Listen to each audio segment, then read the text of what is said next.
Hey, what is going on, everybody? Boilon here, back for another video on Marvel Strike Force. Now, just a few bits of housekeeping is, I gone and got myself sick on Thursday in Switzerland, and I am back now in Germany, but you might hear from my voice. This also is not my mic anyways. I don't have my stuff set back up yet, but my voice probably sounds like crap. So we're going to try and get through a video here today talking about some of the new events that is going to be launching later on today, right? The new week. And the apparent 2 week leaderboard that's going on, which I just had heard this weekend when I had a chance to look at the blog. So we're going to go over all the things that you need to know for stuff starting today and what to watch out for, including apparently they changed some of the nodes around on the negative zone, or the new one that's being launched. So I guess they're not extending the original one. They're actually launching a new one, but largely it's the same. We'll talk about some of the differences. So if you're ready to go, let's boil this down.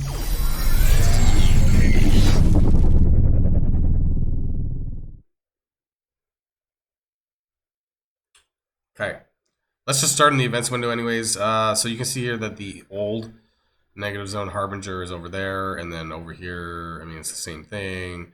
The only difference is that they've added in the new ore fragments that you're going to need for the event, which is the negative zone ore fragments that contains gear tier 20 pieces. Take a look at that as well. But the rewards here is pretty much the same. They've just added in the ore fragments, and from the internet, at least I should be able to go over there, and we'll take a look at we'll skim through the blog a little bit. But if you go to here to the harbingers and then you scroll down, you can kind of see that there is, if I zoom in a bit, that there is 1,000 orb fragments on the first run and the timed run. However, I've been told that we're going to be expected to run this every single day for 2 weeks, pretty much. And it's a leaderboard. I think this is absolutely insane.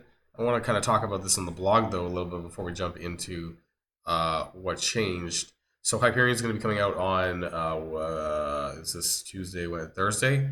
I guess it is the 22nd. My senile? No, it is Thursday. So the full team will be around later on this week. And you do get some points for spending power cores in this leaderboard event. What is interesting as well is that this will be the last character for the Thunderbolts. So technically, I don't know if you're still having issues with the negative zone at all, that will give you two full teams to use, because you can use anyone from the Vigilantes or from the Thunderbolts. So that should make it a lot easier if you're somebody who does have both teams. Hyperion is obviously who I would prioritize because he's the last character. You should be able to get Victoria Hand free to play this week because there is this global milestone here. I don't know if that's in game actually. I don't think they preview it, but there should be, I hope, about 100 shards. Now they doesn't say. Yeah, I don't think it's in game, and I don't think it says how many shards we're going to get. I don't think they previewed the global ones. They have just the Ride of the Allfather that's in there right now. So I'm hoping that there's going to be at least 100 Victoria Hand shards, because what I'm doing right now is I'm not buying any new character shards from the Intel store. I just want to see how many shards we can expect from some of these newer characters. We kind of need some data from the Thunderbolts team as in relation to like free-to-play unlocks, expectations, those kinds of things going forward. So that's what I am going to be doing.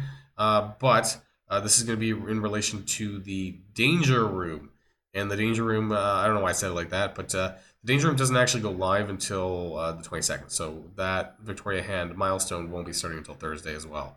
All this stuff here related to that over there. So let's talk about the negative zone. Now, what they said here specifically, not the reward stuff, but it's this.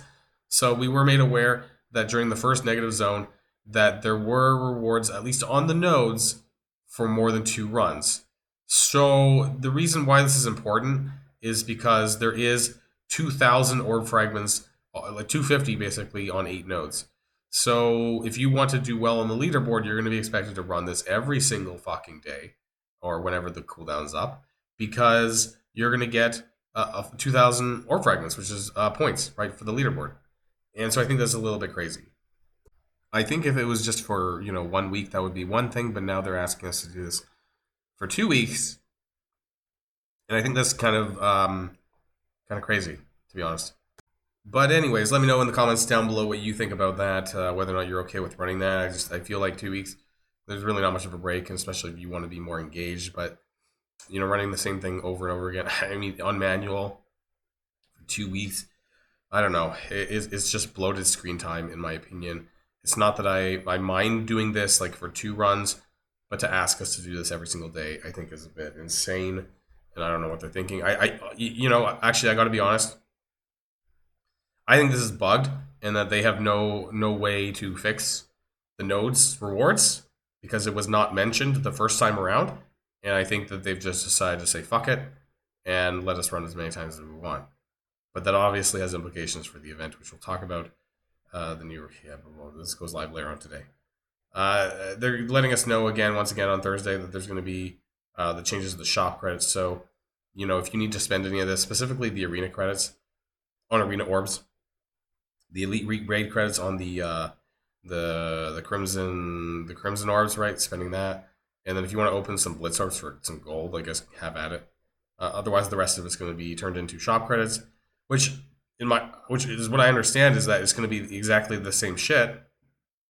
Just you'll be buying it with shop credits instead. I don't think they're really adding anything to the stores. A lot of people are asking about that, but it's just going to be the same stuff. I'm pretty sure. So just go and do that before Thursday. King and Black, no red stars is still up to 5 red max. 6 won't be until next month, so don't worry about that. Cosmic Crucible start time is changing to 1 p.m. apparently. And Alliance War is back to 2 wars a week for at least 2 weeks.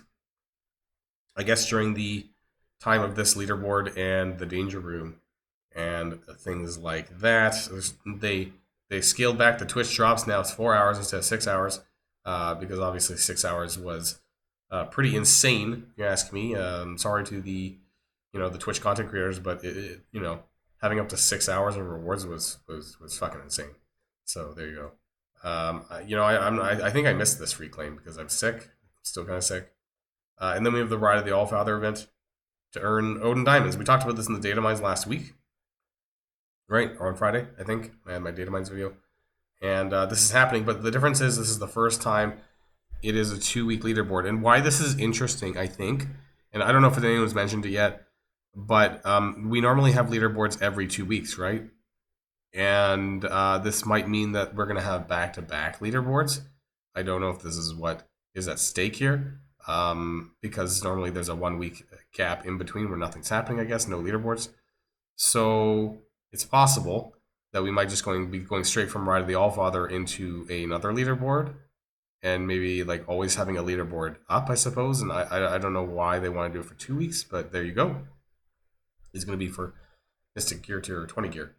Now, why that's important, and we're going to get to this. Actually, you know what? I might as well say this now, so before I forget. The negative zone nodes 1 and 2 were formerly 3 and 4. So for those of you who have run this a lot, you probably know this or noticed this. But the first 2 nodes now, anyways, were formerly 3 and 4. And 3 with Super Scroll, because I barely ran Negative Zone, but I remembered the Super Scroll being here on node number 1. So they pushed them off to 3 and 4 for whatever reason. I don't know if the other nodes changed, but at least these nodes changed. Why? I don't really know. Maybe they didn't want to front load. There was, the Super Scroll thing was kind of challenging, and nodes 1 and 2 now are super easy. So maybe they just wanted to, I don't know, not drop you in the deep end, I suppose, with node number now 3. But it is going to get harder from here, at least for these 2 or this node, anyways. I'm not super experienced with Negative Zone because I did not do any of this on holiday because it didn't feel it was worth it. But now that it is coming back for 2 weeks for this leaderboard, I feel like I'm going to have to try a little bit. We'll see how much I end up pushing for this. But we were talking about the Mystic G20 stuff, and why this is important is because there's only like 25 days left in the race to X. So this leaderboard is going to last for 14 days. That means there's not going to be any chance for any additional leaderboards. So this is it. For leaderboards, this is it. For Mystic Gear, if you're looking for other gear pieces, you're just going to have to buy that with Intel or whatever. But there isn't going to be an actual leaderboard before the race to X milestone. ends up closing down. So I just want to let people know about that. And you can see some of this stuff like in game. It is there, the Ride of the Allfather, right? And because it is 2 weeks long, instead of 20 milestones, there's 30 milestones. And you can actually just get a direct 7 red Odin red star. Now, is that possible? I'm not entirely sure because I have been pretty exhausted and have not done the math on it. However, there is going to be 7 red in the leaderboard up to top 5,000. That might be possible for some people who push, who are farming every single day. Now, to put in perspective, 1 clear of a negative zone day is 2,000 orb fragments. But that's going to be worth 4,000 points.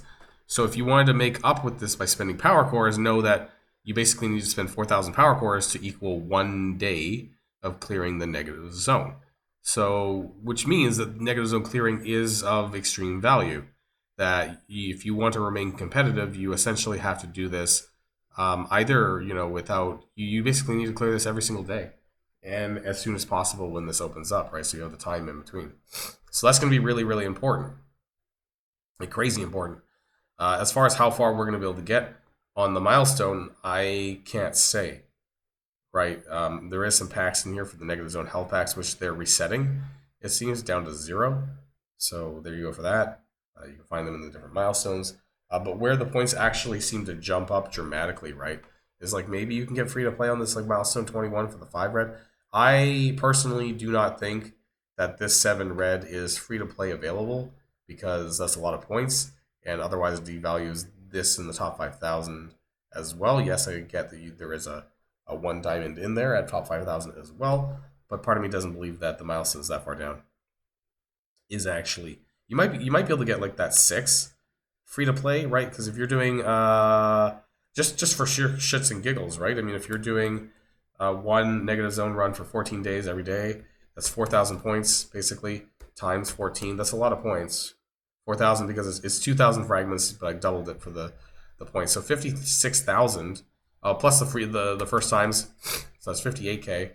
And power cores, Thunderbolt. I don't think any of this is free.